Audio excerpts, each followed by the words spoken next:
Hello students, स्वागत है आप सभी का। मैं राहुल आज आपके सामने लेके आया हूँ 9th क्लास का चैप्टर फर्स्ट, मैथ्स का चैप्टर फर्स्ट, जो कि है नंबर सिस्टम, संख्या पद्धति। तो संख्या पद्धति में हमें अलग अलग नंबर्स के बारे में पढ़ना है, उनके बारे में जानना है। तो आइए शुरू करते हैं। अब मैंने एक चार्ट के माध्यम से आपको संख्याओं के बारे में बताने की कोशिश की है, ठीक है। तो सबसे पहले हमारे पास है नेचुरल नंबर, जो कि हिंदी में प्राकृतिक संख्याएं होती हैं। फिर होल नंबर, जो पूर्ण संख्याएं, इंटीजर्स को पूर्णांक कहा जाता है, रेशनल नंबर परिमेय संख्याएं, और अलग से इर्रेशनल नंबर अपरिमेय संख्याएं, ठीक है। तो रेशनल नंबर क्या होते हैं, प्राकृतिक संख्याएं क्या होती हैं? वे संख्याएं जिसको हम गणना के लिए उपयोग करते हैं, मतलब कि वे नंबर्स जिसको हम काउंटिंग नंबर्स भी बोलते हैं, जैसे 1 2 3 4 5 6 एंड सो ऑन। तो नेचुरल नंबर हमारे क्या हो गए, 1 2 3 4 5 6 एंड सो ऑन, ये चलते रहते हैं, ठीक है। उसके बाद हमें पढ़ना है होल नंबर, पूर्ण संख्याएं। पूर्ण संख्याएं क्या होती हैं? पूर्ण संख्याएं वे संख्याएं होती हैं जिसमें नेचुरल नंबर तो सारे के सारे आते ही हैं और साथ में जीरो भी आता है, क्योंकि नेचुरल नंबर में जीरो नहीं आता है। होल नंबर क्या होते हैं? वे संख्याएं, वे नंबर्स जिसमें नेचुरल नंबर तो सारे आते ही हैं, साथ में क्या आते हैं, जीरो भी काउंट होता है। जैसे होल नंबर कौन से नंबर हो गए हमारे पास, जिसमें 0 1 2 3 4 5 एंड सो ऑन, ये भी चलते रहते हैं। उसके बाद हमें पढ़ना है इंटीजर्स के बारे में। उसके बाद आता है इंटीजर्स, पूर्णांक। पूर्णांक क्या होते हैं, इंटीजर्स क्या होते हैं? तो हमारे सारे negative and positive numbers including zero, मतलब कि सारी की सारी धनात्मक संख्याएं, ऋणात्मक संख्याएं और जीरो के साथ में, उसको हम बोलते हैं इंटीजर्स। जैसे इंटीजर्स का क्या एग्जांपल हो जाएगा? अगर मैं इंटीजर्स का एग्जांपल दूं तो क्या आ जाएगा इसमें? -1 -2 -3 -4 -5 एंड सो ऑन। इसमें जीरो भी आता है। फिर पॉजिटिव संख्याएं 1 2 3 4 5 6 एंड सो ऑन, मतलब कि सारी की सारी नेगेटिव की संख्याएं, सारी की सारी पॉजिटिव संख्याएं, वो किस में आती है हमारे पास? वो इंटीजर्स में आती है, ठीक है। तो हमें ध्यान रखना है कि जो माइनस की और प्लस की संख्याएं हैं और जीरो के साथ में, वो सारी की सारी क्या होती है? इंटीजर्स होती हैं। अब उसके बाद आता है रेशनल नंबर, ठीक है। अब जो मैंने चार्ट बनाया है उसके हिसाब से आप देखिए, नेचुरल नंबर, होल नंबर के अंदर नेचुरल नंबर आता है। इंटीजर्स क्या होते हैं, जिसमें होल नंबर, नेचुरल नंबर भी आ जाते हैं। अब रेशनल नंबर, सबसे पहले इसका मतलब रेशनल नंबर में ये सारे नंबर आएंगे। कैसे आएंगे? सबसे पहले ये सीखिए कि नेचुरल नंबर, रेशनल नंबर क्या होता है, रेशनल नंबर क्या होता है। तो रेशनल नंबर वो नंबर होता है, वो नंबर होते हैं जो P/Q की फॉर्म में होते हैं। अब ये P/Q की फॉर्म का मतलब क्या है? जैसे हमें फ्रैक्शंस पढ़े हैं, हमने फ्रैक्शंस क्या होते हैं, जिसमें न्यूमरेटर और डिनोमिनेटर होता है। तो रेशनल नंबर भी कुछ ऐसे ही होते हैं जो P/Q की फॉर्म में होते हैं। तो P/Q की फॉर्म में होते हैं, तो P और Q क्या है? P और Q हमारे पास इंटीजर्स होते हैं। ये कौन से होते हैं? इंटीजर्स, मतलब कि P भी इंटीजर्स होगा और Q भी इंटीजर होगा, लेकिन Q नॉट इक्वल्स टू 0 होता है। मतलब कि जो भी नीचे दिया गया है, जो भी नीचे वैल्यू है, वो कभी भी 0 के बराबर नहीं हो सकती। तो हमारे रेशनल नंबर के एग्जाम्पल क्या क्या हो जाएंगे? अगर मैं रेशनल नंबर के एग्जाम्पल्स की बात करूं तो जैसे मैंने लिख दिया 1/2, मैंने लिख दिया 3/5। तो ये हमारे क्या है? ये हमारे रेशनल नंबर्स है, परिमेय संख्याएं हैं, ठीक है। अब उसके बाद अगर हम चार्ट के हिसाब से देखो तो रेशनल नंबर के अंदर इंटीजर्स भी, होल नंबर भी, नेचुरल नंबर भी आएंगे, लेकिन रेशनल नंबर हमने लिखा P/Q की फॉर्म बनाते हैं हमेशा। तो अगर मैं कहूं कि इसमें जीरो जो होता है वो रेशनल नंबर होता है या नहीं होता, तो जीरो एक रेशनल नंबर होता है। क्यों? क्योंकि जिस भी नंबर के नीचे कुछ नहीं होता, वहां उसके नीचे हम 1 लेते हैं, उसके डिनोमिनेटर में, उसके हर में हमेशा 1 होता है। तो इसलिए 0 के अपॉन भी 1 होगा, तो ये हमारे P/Q की फॉर्म बन जाएगी। मतलब कि जो भी natural number, whole number, integers होते हैं, वो सारे के सारे क्या होते हैं? रेशनल नंबर होते हैं। अब उसके बाद बात करते हैं इर्रेशनल नंबर की। इर्रेशनल नंबर क्या होते हैं? इर्रेशनल नंबर वे नंबर होते हैं जो P/Q की फॉर्म में नहीं होते, ठीक है। P/Q की फॉर्म में नहीं होते हैं। इसका मतलब इसमें कौन से नंबर्स आएंगे? फिर इसमें नंबर आएंगे कि रूट वाले नंबर्स, ठीक है। और रूट वाले नंबर्स में भी जो पूर्ण वर्ग होते हैं वे नहीं आएंगे, मतलब कि जो परफेक्ट स्क्वायर नंबर्स होते हैं। जैसे अगर मान लो मैंने एक संख्या ली √3 9, √9। अच्छा, हम सभी को पता है कि 9 का रूट क्या होता है, 3 होता है। 9 का स्क्वायर रूट क्या होता है, 3 होता है। तो 3 जो है वो एक तरीके से क्या है, वो एक नेचुरल नंबर है, या होल नंबर भी बोल सकता हूँ मैं उसको। तो इसीलिए √3 जो है वो रैशनल नंबर होगा, उसको हम इरेशनल नहीं कह सकते, वो रैशनल नंबर होगा, ठीक है। तो रूट के अंदर अगर कभी परफेक्ट स्क्वायर आ जाते हैं तो वो हमारे इरेशनल के अंदर नहीं आते, वो किसके अंदर होते हैं, रैशनल नंबर के अंदर होते हैं, ठीक है। तो इसका मतलब फिर इसमें कौन से नंबर आएंगे, इसमें आएंगे जो परफेक्ट स्क्वायर नहीं है, जैसे कि √5, √7, √8, √13, ये नंबर्स हमारे क्या होंगे, इरेशनल नंबर होंगे, ठीक है। लेकिन हमें इरेशनल के बारे में और डिटेल में भी पढ़ना है, क्योंकि हमें जो पढ़ना है इस चैप्टर में वो रैशनल और इरेशनल के बारे में ही पढ़ना है। तो आप सभी एक बारी के लिए इस चार्ट को बना लीजिए, इसको जल्दी से उतार लीजिए, फिर हम आगे कंटिन्यू करते हैं।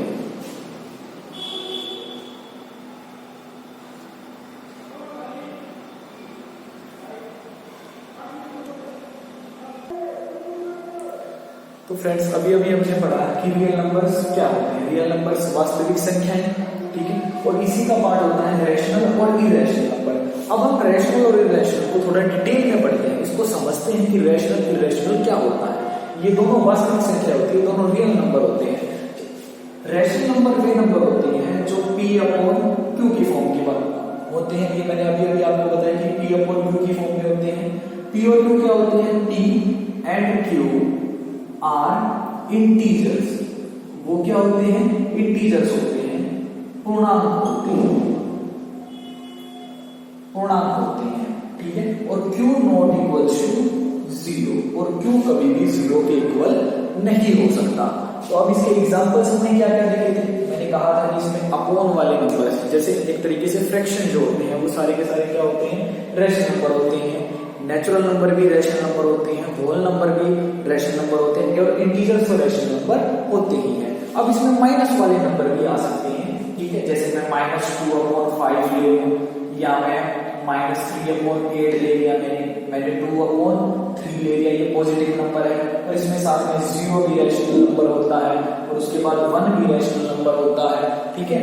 लेकिन रैशनल नंबर जो हमारे होते हैं उसमें हमें क्या देखना है कि डेसिमल वाले नंबर्स भी रैशनल नंबर होते हैं क्या, कि जो दशमलव वाली संख्या है क्या वो भी रैशनल नंबर हो सकती है, दशमलव वाली संख्याएं भी रैशनल नंबर हो सकती है।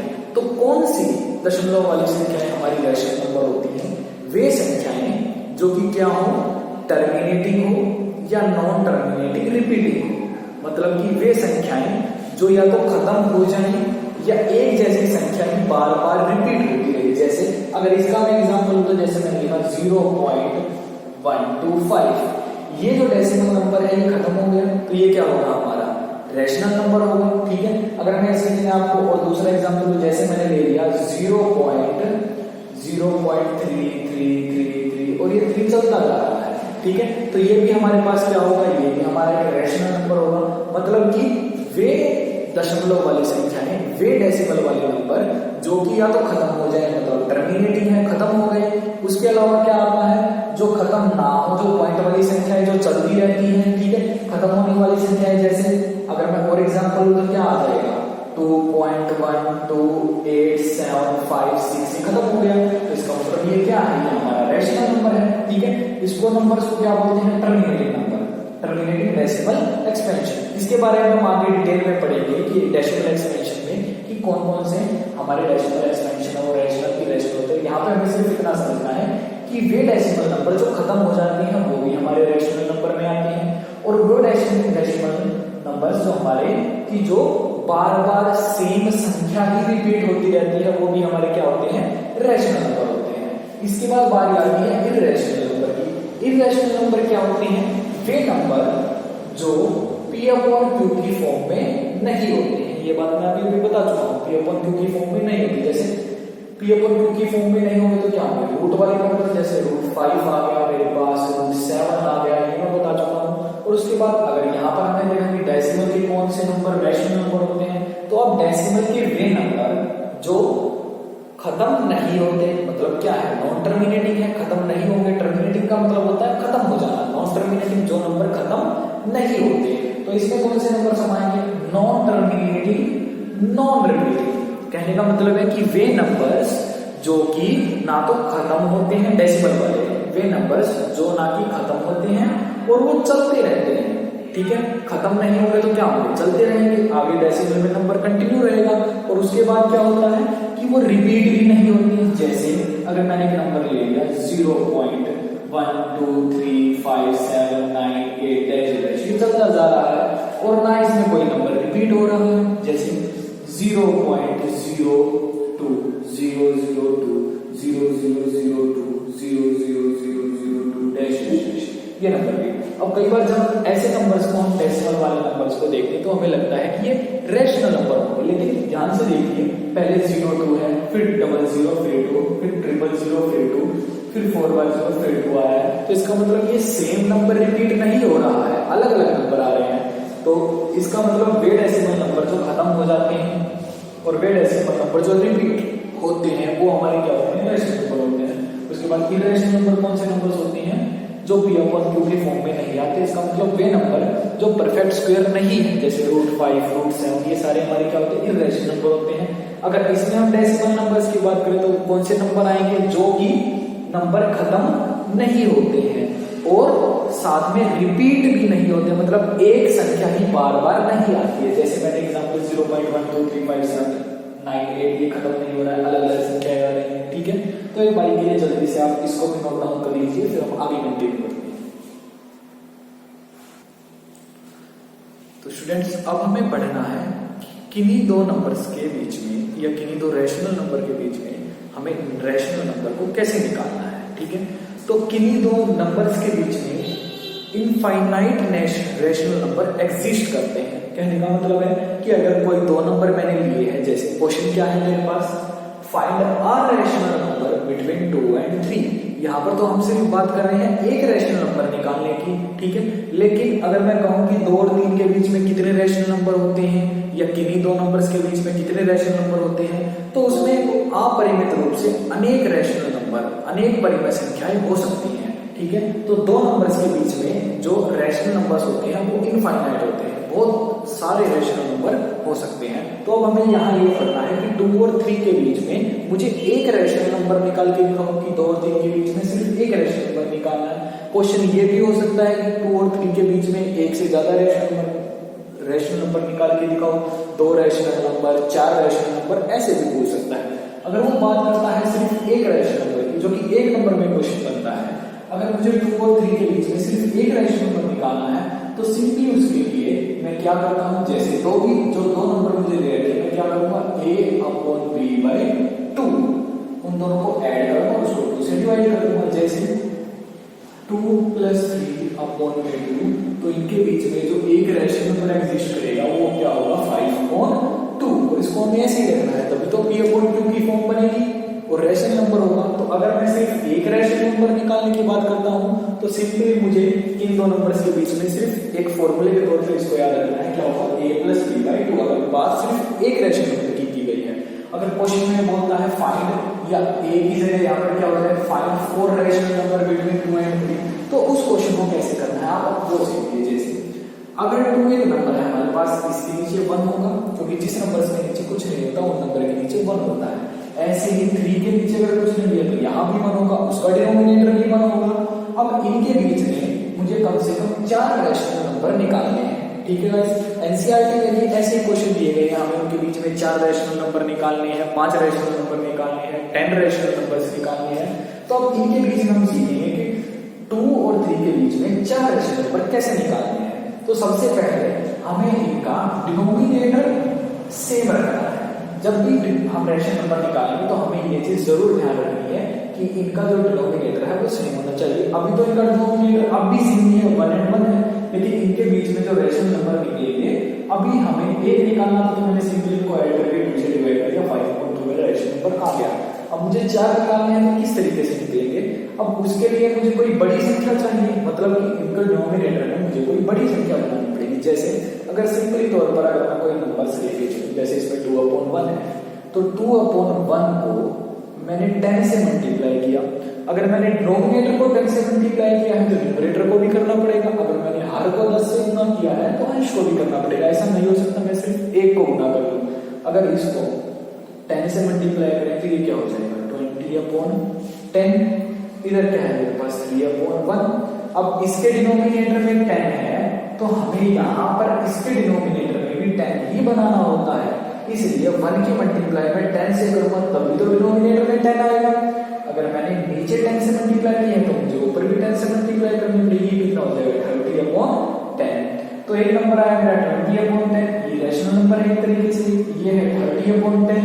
तो इनके बीच में हम आसानी से बता सकते हैं कितने 4 रैशनल नंबर से पूछे हम 4 से ज्यादा भी बता सकते हैं। जैसे इनके बीच वाले नंबर रैशनल नंबर बताने तो मैं 20 और 30 को नहीं लूंगा क्योंकि हमें बीच वाले बताने हैं, तो इसलिए क्या क्या नंबर होंगे 21/10, 22/10, 23/10, 24/10। उसने हमसे 4 पूछे, और भी निकाल सकते हैं इसमें 25/10, 26/10, 27/10, 28/10 एंड 29/10।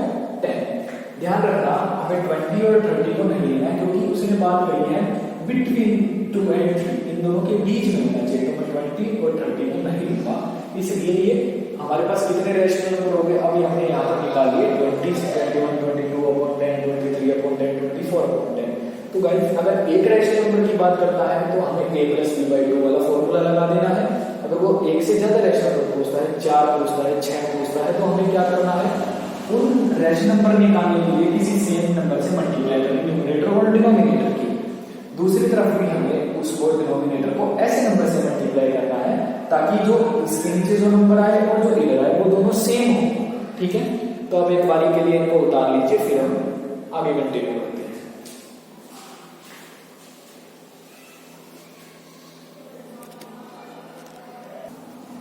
अब एक और क्वेश्चन हमारे सामने है, find 4 rational number between 3/5 and 4/5। इससे पहले जो क्वेश्चन हमने लिया उसमें क्या था, हमारे पास 2 और 3 के बीच में हमें रैशनल नंबर से निकालने थे। हमने सीखा एक रैशनल नंबर होता है तो हमें कैसे निकालना है, एक से ज्यादा रैशनल नंबर है तो हमें कैसे निकालना है। तो अब हमें सीखना है कि 3/5 और 4/5 के बीच में हमें 4 रैशनल नंबर कैसे निकालने हैं। तो हमारे पास नंबर 3/5, 4/5 है, तो इन दोनों के बीच में रैशनल नंबर कैसे निकाले जाएंगे। मैंने बताया था आपको पिछले क्वेश्चन में कि डिनोमिनेटर सेम करना चाहिए, ठीक है, लेकिन यहाँ पर तो डिनोमिनेटर पहले से सेम है, इधर भी 5 है, इधर भी 5 है। तो अब इसमें क्या करेंगे, तो अगर दोनों का डिनोमिनेटर 5 है तो ऊपर 3 और 4 है, जिसके बीच में कोई रैशनल नंबर नहीं आ रहा, तो हमें इसके डिनोमिनेटर को किसी ऐसे नंबर से मल्टीप्लाई करना पड़ेगा ताकि इनके बीच में हम कम से कम 4 रैशनल नंबर तो निकाल सकें। अब हमें छोटे छोटे नंबर से लेके नहीं करना है, इसमें जो हमें करना है एक पहले से ही एक बड़ा नंबर लेके चलना है, क्योंकि हम छोटा नंबर लेके चलेंगे तो उसके बीच में रैशनल नंबर नहीं निकल पाएंगे।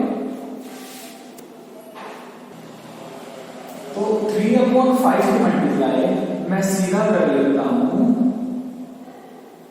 5 और 5 से करके देखा पहले मैंने, तो ये कितना आएगा 15/25। तो इधर भी मुझे क्या बनाना है, इधर 25 है तो 4/5 की मल्टीप्लाई ऐसे नंबर से करूंगा कि इधर भी नीचे क्या बने 25 बने, तो किससे मल्टीप्लाई करनी पड़ेगी 5 से, और इधर भी मैंने 5 से मल्टीप्लाई की तो ये कितना आ जाएगा 20।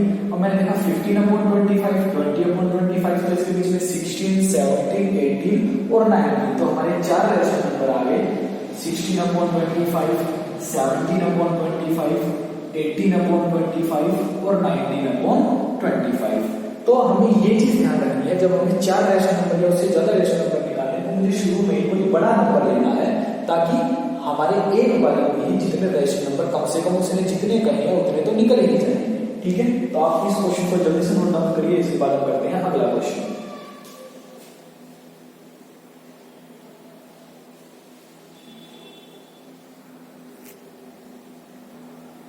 तो स्टूडेंट्स अगला क्वेश्चन हमारे पास है, find 4 rational numbers between 2/3 and 7/4।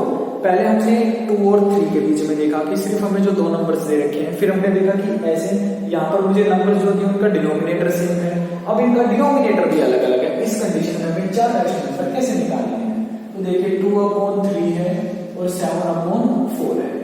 जब दोनों का डिनोमिनेटर अलग अलग है तो इस कंडीशन में मैं क्या कर सकता हूँ कि इन दोनों का मैं एलसीएम निकाल सकता हूँ एक तरीके से कि 3 और 4 का जो एलसीएम होगा वो क्या होगा 12 होगा। अगर एलसीएम नहीं निकालना तो 3 और 4 की मल्टीप्लाई कर दीजिए वो भी 12 ही आएगा। ज्यादातर जब हम मल्टीप्लाई करते हैं तो एलसीएम निकल जाता है, ठीक है। तो 3 की 4 से मल्टीप्लाई की तो 12 है। अब मुझे ये देखना है क्या जब मैं इसको 12 बनाऊंगा 3 को और जब 4 को 12 बनाऊंगा तो क्या इनके बीच में हमारे 4 रैशनल नंबर निकल जाएंगे। तो इस कंडीशन में हम चेक कर लेते हैं 3 की मल्टीप्लाई 4 से करूंगा 12 बनाने के लिए, ऊपर भी 4 से मल्टीप्लाई करनी पड़ेगी तो 2 4 जा 8 आएगा। 3 की 4 की मल्टीप्लाई में 3 से करूंगा तब 12 बनेगा तो ऊपर मुझे इससे मल्टीप्लाई करनी पड़ेगी 3 से तो 7 3 जा 21 और इधर क्या आया था 8 आया था। तो इसलिए 2/3 की मल्टीप्लाई मैंने 4 से की ये 12 बन गया तो ऊपर भी मैंने 4 से की तो 8 बन गया। 7/4 की मल्टीप्लाई 4 की मल्टीप्लाई किससे होगी 12 बनाना है ना क्योंकि इसके डिनोमिनेटर में 12 है तो इसके डिनोमिनेटर में भी 12 होना चाहिए। तो इसकी मल्टीप्लाई 3 से करेंगे तो हमें ऊपर भी 3 से मल्टीप्लाई करनी पड़ेगी आया 21 तो ये बना 8/12 ये 21/12 तो इसके बीच में हमें कितने निकालने हैं 4 रैशनल नंबर हमारे तो 4 से बहुत ज्यादा निकल जाएंगे इसमें। तो ये क्या हो जाएगा 9/12 10/12 11/12 21/12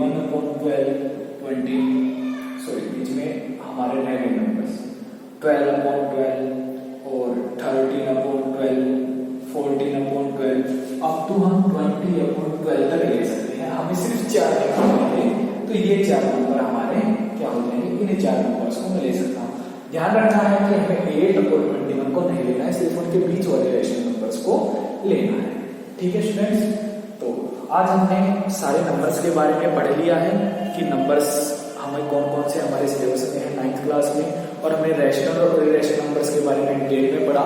उसमें जो हमारा डेसिमल एक्सप्रेशन की मैंने बात की थी, जो दशमलव की बात की थी, उसको हम आगे पढ़ेंगे। और साथ में हमने आज ये पढ़ा कि रैशनल नंबर कैसे निकालते हैं। तो आज के लिए इतना ही, अगली क्लास में हम आगे कंटिन्यू करेंगे। और जो कुछ ये हमने पढ़ा है ये सारा हमारा एनसीईआरटी के 1.1 एक्सरसाइज का है। अगली क्लास में हम आगे कंटिन्यू करेंगे। जब तक के लिए आप पढ़ते रहिए इस चीज को।